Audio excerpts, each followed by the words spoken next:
Deputada Joyce, a senhora foi líder do governo, tem muita experiência, viu de perto campanha, viu de perto o governo, teve acesso direto aos gabinetes do governo Bolsonaro. A senhora apresentou um pedido de impeachment na última semana, apresentando crimes de responsabilidade após a demissão de Sérgio Moro e também hoje, nas redes sociais, defendeu a renúncia. Afinal, qual é a medida a ser tomada? A melhor medida, a mais rápida para o Brasil, a que daria mais estabilidade ao país, a que nos permitiria continuar trabalhando no meio dessa pandemia para impedir que seja, de fato, uma tragédia maior do que já está sendo, seria a renúncia do presidente da República. Jair Bolsonaro mostrou claramente que não tem a menor condição, né, nem moral, nem psicológica e nem dentro dos limites da legalidade, de comandar a presidência da República. Nós temos um vice-presidente, o papel do vice é justamente ficar ali no banco de reserva e está na hora de dar alguma estabilidade ao país. Se o Bolsonaro, depois de tudo que aconteceu, depois dos crimes de responsabilidade que cometeu, e isso ficou muito claro no que Sérgio Moro, nas declarações do Sérgio Moro, e me desculpem, eu acredito em Moro. Eu não vou desacreditar no homem que é símbolo do combate à corrupção por conta de Jair Bolsonaro. Se o presidente tivesse um pouco de hombridade e preocupação com o Brasil, sim, ele renunciaria. Como eu sei que não tem, eu espero que em algum momento ele encontre isso, mas ele não tem. Então eu propus o processo de impeachment e também há uma CPI já sendo organizada, tanto na Câmara quanto no Senado, no Congresso Nacional. É uma CPMI, na verdade, é mista. E essa CPMI vai trazer muitos indícios, eu sei disso porque muitas coisas eu já sei, que vão acabar catapultando esse pedido de impeachment. O impeachment está na gaveta do presidente Rodrigo Maia e chegou a hora da população de bem fazer pressão para que esse processo ande na Câmara dos Deputados. A senhora acabou de dizer que sabe o que tem. O que tem? Eu estive dentro do governo durante muito tempo, né? Comandei a liderança do governo no Congresso Nacional. Então, fui quem levou à CPMI as provas da existência do Gabinete do Ódio, de um esquema criminoso montado e financiado com dinheiro público e também com dinheiro privado. O fio da meada do dinheiro público eu já entreguei para o Supremo, para a polícia, para a CPMI, para a população brasileira. Nós já chegamos a alguns nomes, já houve busca e apreensão em São Paulo, também já se chegou a computadores dentro do gabinete do Eduardo Bolsonaro, e não é segredo para ninguém que existe um gabinete do ódio dentro do Palácio do Planalto, comandado Eles falam pelo que é uma invenção.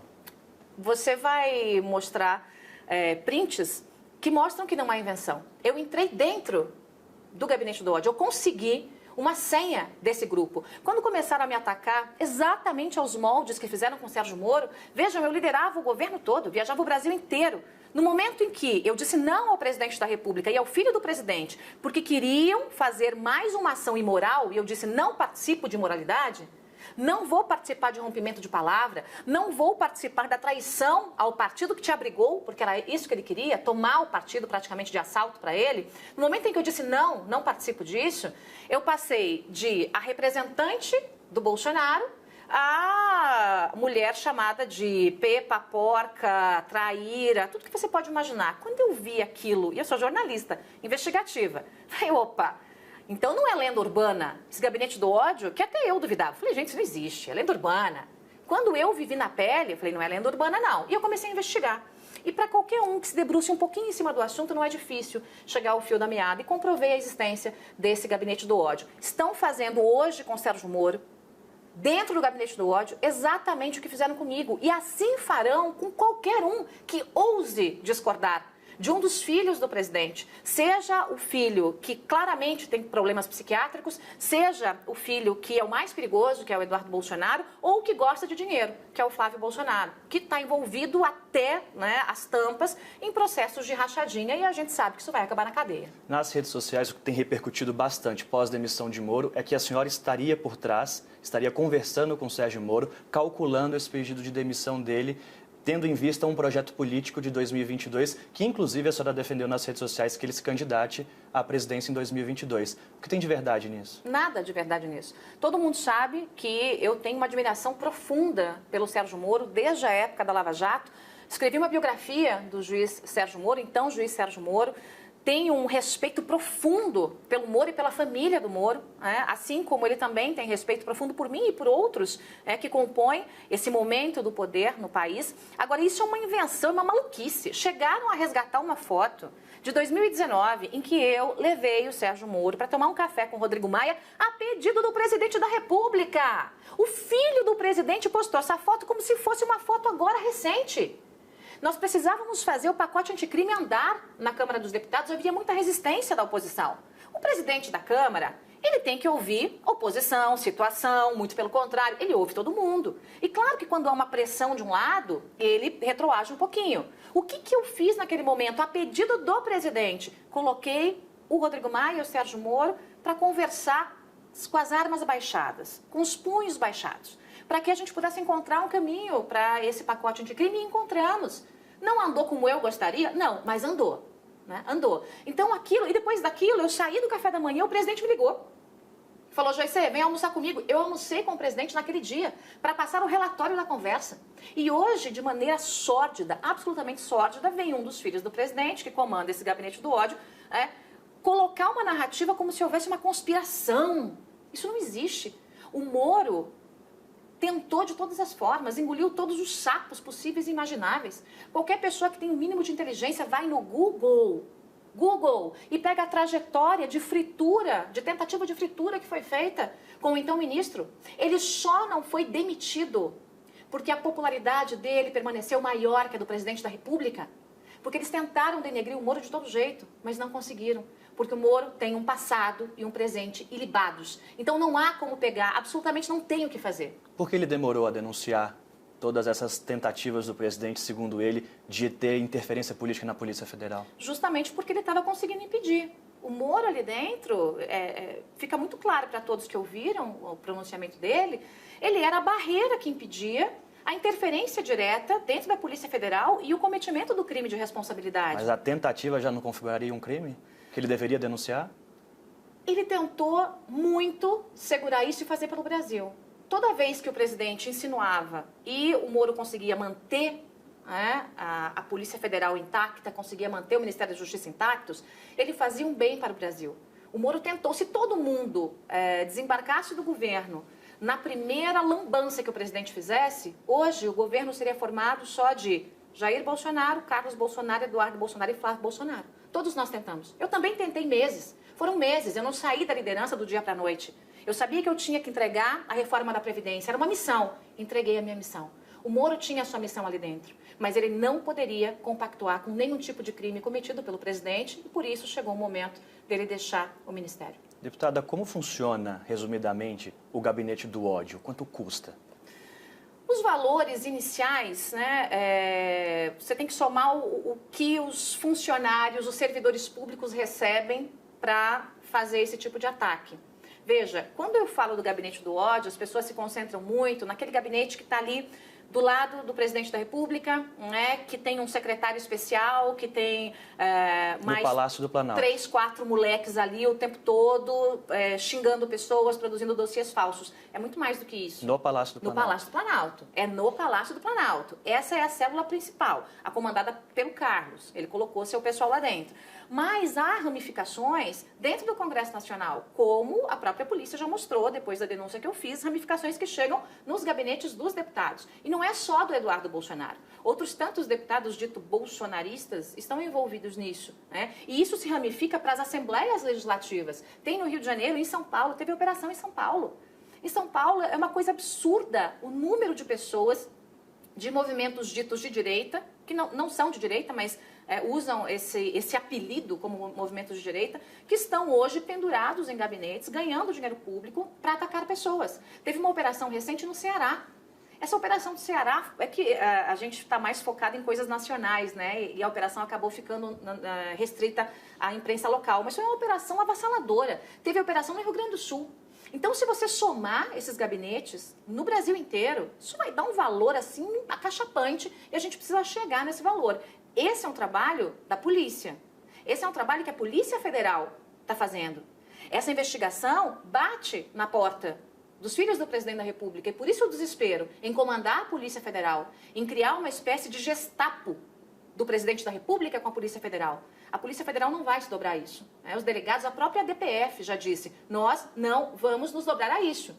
Não somos instrumento do presidente da República. E é o que ele está tentando fazer com a Polícia Federal. A chegada de Alexandre Ramagem à direção da Polícia Federal, o que representa? Uma tragédia para a Polícia Federal.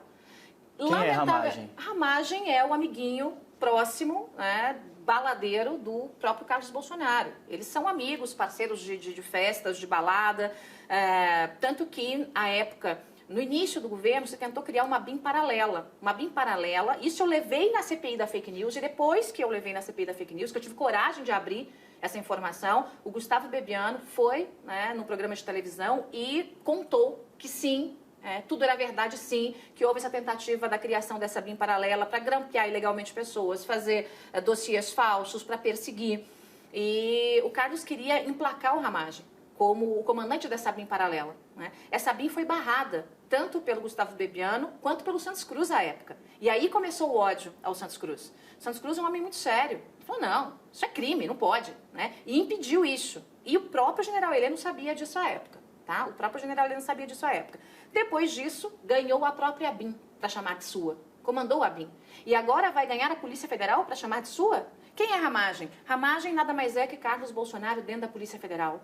Lamentavelmente, se ele honrar a própria carreira, o próprio nome, se tiver dignidade, não vai aceitar ser capacho do filho do presidente da República dentro da Polícia Federal. Deputada, são acusações muito graves, até porque Alexandre Ramagem é delegado da Polícia Federal desde 2005, participou de operações, inclusive de braços da Lava Jato, como a Cadeia Velha. O que a senhora traz agora é muito grave. Não são acusações, são fatos. Fatos que já foram mostrados, que já foram ditos. Que já foram comprovados pelo que o próprio Gustavo Bebiano falou, que não está mais aqui entre nós, morreu de desgosto, mas são informações que eu, no meio da minha investigação, descobri e que depois foram confirmadas pelas fontes que trouxeram essas informações, que estavam no coração do Palácio. A gente tem que levar isso a sério, isso não é brincadeira, não. Nós estamos vivendo um estado de exceção que está se intensificando. A coisa não começou nesse nível agora, mas ela foi se intensificando, se intensificando. Onde nós vamos chegar? A que ponto nós vamos chegar? Daqui a pouco vão começar a dar ordem de prisão para pessoas de bem nesse país porque não concordam com a política que está sendo adotada? Isso não é uma acusação, é um fato. Quem tem essas provas hoje? A quem a senhora entregou? CPI da Fake News tem muitas das informações, muitas das provas e também o STF. Prestei um depoimento sigiloso ao STF e tem muita coisa que está lá. Mas veja, não sou só eu. Nós temos muitas pessoas que tomaram coragem de contar e de falar depois que eu fui até a CPMI. Deputada, a senhora tem interesse em ser prefeita de São Paulo. Até que ponto o que a senhora diz agora não é uma campanha política para a senhora se eleger neste ano? É muito simples, é só ver quando eu comecei a dizer. Quando eu comecei a dizer e quando eu comecei a denunciar o que realmente estava acontecendo, não estava nem a Prefeitura de São Paulo no meio dessa história. Ser candidata a prefeita de São Paulo ou ser prefeita de São Paulo não é um prêmio, é uma responsabilidade muito grande. Ninguém está aqui atrás de um prêmio, mas de uma responsabilidade. Quem olha a minha história e vê que eu enfrentei a banda podre do PT, a banda podre do PSDB e agora estou enfrentando a banda podre que está dentro do Palácio do Planalto. Eu não tenho bandido de estimação e não ligo as coisas. Eu estou, como o próprio Moro disse, colocando a verdade acima de tudo. É a verdade que tem que ser dita, ponto. Nós não votamos num Deus, nós votamos num homem que lamentavelmente enganou o Brasil, que é falho, que tem mentido e tem enganado. Então nós precisamos consertar, nós da direita, precisamos consertar o erro que ajudamos a fazer. O Sérgio Moro, em seu pronunciamento, disse que recebeu aí pedidos de acesso pelo presidente Jair Bolsonaro a relatórios da Polícia Federal de Inteligência. A senhora recebeu alguma vez algum pedido escuso do presidente da República? O presidente pedia muito à época da liderança para ajudá-lo a tomar conta, a tomar o PSL, o partido do qual ele fazia parte. Ele queria gerenciar o PSL, queria gerenciar todo o fundo partidário do PSL. Muitas vezes ele dizia, olha, veja bem, tem que ratear esse dinheiro aí, tem que mandar, porque o Eduardo era o presidente aqui em São Paulo. Ele dizia, pelo menos 10 milhões por mês tem que mandar para lá, pô, naquele jeitão do presidente. Eu dizia, presidente, isso é muito sério, tem tem que ter compliance. Eu fui até a Procuradoria da Fazenda Nacional, a Procuradoria do Ministério Público Eleitoral, para pedir um compliance à época com a advogada do PSL, com o representante do PSL, e o próprio presidente disse, não faça isso. Vamos colocar alguém nosso, alguém meu lá que fique de olho nisso e é melhor. Então aquilo começou a me colocar uma pulga, né, do tamanho de um elefante atrás da minha orelha. Eu fiquei me perguntando por que ele quer ter o acesso a esse fundo partidário e eleitoral. Por que alguém que sempre diz que não quer dinheiro público, que não tem nada a ver com isso, está com tanta fome para comandar o PSL e dominar esse dinheiro, enquanto nós queremos o compliance e ele não quer o compliance? Resumo da ópera. Eu disse não e comecei a dizer uma sequência de nãos sucessivos. O presidente não conseguiu o PSL, saiu do partido e depois iniciou um discurso de transparência. Isso é, no mínimo, uma hipocrisia danada. O que tem a ver a troca da superintendência em Pernambuco relacionada ao PSL? Tem algum fato ligando isso? Tem tanto no Rio de Janeiro quanto em Pernambuco, né? Porque além de querer comandar, além de colocar um dos seus, né, quase um Bolsonaro, para comandar a delegacia, a diretoria-geral da Polícia Federal, o presidente tentou muitas vezes emplacar um nome no Rio de Janeiro e em Pernambuco. No Rio de Janeiro é só ligar, juntar Lé com Cré. Né? O filho do presidente, o Flávio, é investigado e tentou por 9 vezes já barrar essa investigação e não conseguiu. Então ele quer alguém que blinde o seu filho, ponto. E em Pernambuco, para perseguir o presidente do PSL, Luciano Bivar, que não permitiu que o PSL fosse tomado da forma com que o presidente então queria, né? Uma forma pouco republicana, uma forma realmente muito autoritária. O PSL é um partido muito liberal mesmo, as decisões são tomadas em conjunto. Mesmo eu que sou líder do PSL, eu não tenho autonomia para tomar a decisão sozinha, não. É tudo em conjunto. E o Jair Bolsonaro nunca conseguiu lidar muito bem com isso, com essa coisa democrática do debate, do contraditório. Então, acabou que ele transformou o Luciano Bivar em um inimigo político, porque o Luciano não entregou de mão beijada o PSL para ele. E Jorge Oliveira? Jorge Oliveira é um menino... Dá até pena quando você compara o currículo, né? Aí as pessoas na imprensa comparando o currículo do Sérgio Moro com o Jorge Oliveira. Não tenho nada contra ele, mas o histórico mostra que ele é também um menino de dentro do gabinete dos filhos do presidente. Era quem servia café no gabinete do Eduardo há pouco tempo, filho de um grande amigo do presidente que lamentavelmente faleceu. Depois virou ali padrinho de casamento de um dos filhos do presidente. Acabou ganhando um ministério por isso, porque diz amém para tudo. Nós estamos numa república do amém para tudo, inclusive para ilegalidades e imoralidades.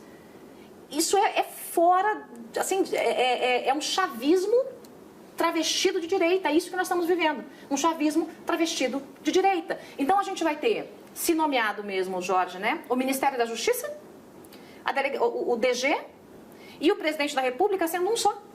São 3 em 1. É o que o presidente manda e todo mundo obedece, porque senão está fora.